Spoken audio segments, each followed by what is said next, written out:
Grant Robertson. Tēnā koe, Mr Speaker. I do want to start actually before I get into the main part of what I want to say today by actually thanking you, Mr Speaker, for allowing the flying today outside of a rainbow flag.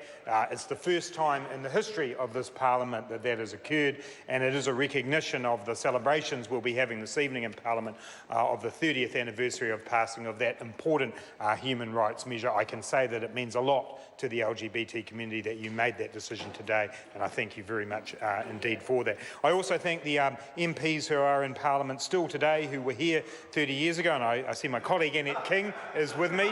And actually, Annette King, Trevor Mallard, Phil Goff and Peter Dunn have a lot more to be proud of than some of the people who might want to laugh at somebody who's given 30 years service to this Parliament and stood up to be counted at a time when it wasn't popular to do so. And I say thank you to Annette King for doing that.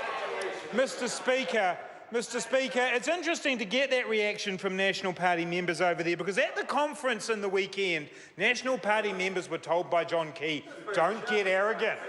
Don't get arrogant is what National Party members were told by John Key. And Tracy Martin might be right to say too late.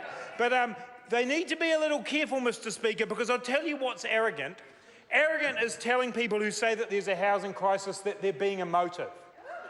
Arrogance telling people who live in cars and garages that it's a figment of their imagination that the housing crisis has got worse. Arrogant is Anne Tolley telling people that people living in cars is nothing new. There's nothing to be worried about here. Arrogant is Bill English calling the housing crisis a pressure. That's arrogant. But then they've got a good teacher, Mr Speaker, when it comes to the Prime Minister, because he's the person who said earlier this year, look, quote, we're very accessible, and that includes being out in the community pretty much every day. That also makes sure that I'm out there. If I go to the Koru Lounge, for instance, I don't just sit away in a corner, thank goodness for that. I stand out in the middle, by the buffet, presumably, and people come up to me from all walks of life. The only people coming up to him from all walks of life in the middle of the Koru Lounge are the people refilling the buffet. And I'm going to judge that the Prime Minister doesn't actually stop and talk to them. So if they want a teacher about getting arrogant, they just have to look up at the leader in front of them, Mr Speaker. And we've seen that today because John Key refuses to call this housing crisis what it is.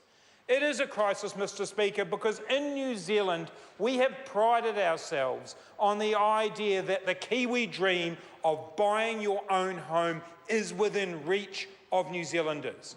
It's within reach of the people who get up in the morning and go to not well-paid jobs, but good jobs, important jobs.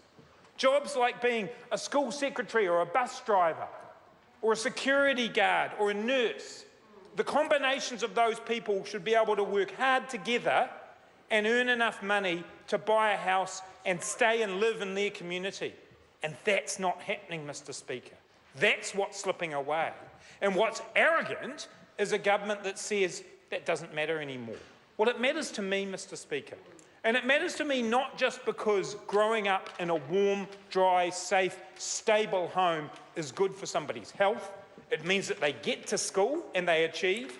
And that was one of the worst statistics from Te Puia Marae, was the fact that of the children staying at that marae this year, many of them hadn't had a day at school this year. That's because they're transitory, because they're moving around. So it's about the security that those people have, but it's about the kind of communities we want. Home ownership is the core to the stable communities that people like you and me grew up in, where we knew our neighbours, where we all got together and played in the same sports teams and went to the same schools, where everybody had the chance to live out their version of the Kiwi dream. That's what goes missing when home ownership falls. That's what goes missing when homelessness grows. We have to solve this housing crisis, Mr Speaker.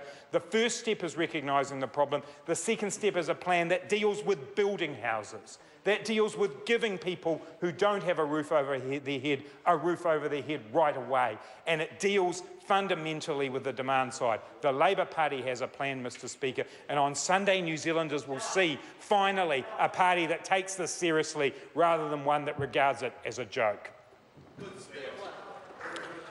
Todd